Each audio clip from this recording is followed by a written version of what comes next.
Wachezaji wa FK Radnik 1923 wapo kwenye majonzi baada ya kupata taarifa kuwa kocha wao amefariki dunia wakiwa uwanjani katika mechi ya kuwania ubingwa wa ligi daraja la kwanza nchini Serbia.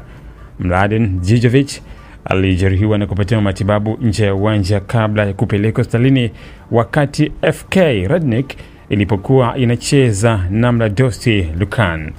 Mechi hii ya ligi ya daraja la kwanza nchini Serbia iliendelea, lakini ilisimamishwa kabla ya mwisho wa kipindi cha kwanza mara tu habari za kifo cha kocha huyo zilipofika uwanjani.